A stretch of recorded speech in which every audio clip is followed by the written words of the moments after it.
അക്കാദമിയിൽ 3-year degree കോഴ്സുകൾ ആരംഭിച്ചിരിക്കുന്നു.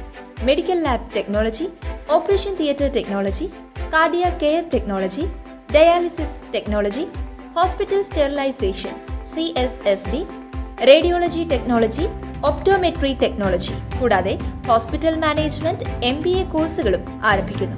Minerva academy. കോൺടാക്ട് നമ്പർ 9995373833 അല്ലെങ്കിൽ 9895841933. Minerva academy, skill and professional studies. സംവിധായകൻ P. ബാലചന്ദ്രകുമാർ അന്തരിച്ചു. വൃക്കരോഗത്തെ തുടർന്ന് ചികിത്സയിലായിരുന്നു. ചെങ്ങന്നൂരിലെ KM ചെറിയാൻ ആശുപത്രിയിലായിരുന്നു അന്ത്യം. നടിയെ ആക്രമിച്ച കേസിലെ പ്രധാന സാക്ഷിയാണ് ബാലചന്ദ്രകുമാർ. നടിയെ ആക്രമിച്ച കേസിൽ നിർണായകമായത് P. ബാലചന്ദ്രകുമാറിന്റെ വെളിപ്പെടുത്തലുകളാണ്.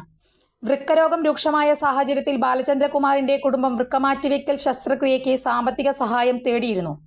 ബാലചന്ദ്രകുമാറിന് വൃക്കരോഗം കൂടാതെ തലച്ചോറിൽ അണുബാധയും സ്ഥിരീകരിച്ചിരുന്നു. വൃക്കയിലെ കല്ലിന് ചികിത്സ തേടിയപ്പോഴാണ് 2 വൃക്കകളും തകരാറിലാണെന്ന് കണ്ടെത്തുന്നത്. കഴിഞ്ഞ മാസം അവസാനം മുതൽ ബാലചന്ദ്രകുമാറിന്റെ സ്ഥിതി ഗുരുതരമാകുകയായിരുന്നു. ആസിഫ് അലി നായകനായ കൗബോയ് എന്ന ചിത്രത്തിന്റെ സംവിധായകനാണ് ബാലചന്ദ്രകുമാർ. ദിലീപിനെ നായകനാക്കി പിക് പോക്കറ്റ് എന്ന ചിത്രവും അദ്ദേഹം സംവിധാനം ചെയ്യാൻ പദ്ധതിയിട്ടിരുന്നു. നടിയെ ആക്രമിച്ച കേസിൽ ബാലചന്ദ്രകുമാറിന്റെ മൊഴിയാണ് 2ാം ഘട്ട അന്വേഷണത്തിൽ ഏറെ നിർണായകമായിരുന്നത്. കേസിലെ മുഖ്യപ്രതി പൾസർ സുനിയും 8ാം പ്രതി ദിലീപുമായി അടുത്ത ബന്ധമുണ്ടെന്ന് ബാലചന്ദ്രകുമാർ വെളിപ്പെടുത്തിയിരുന്നു.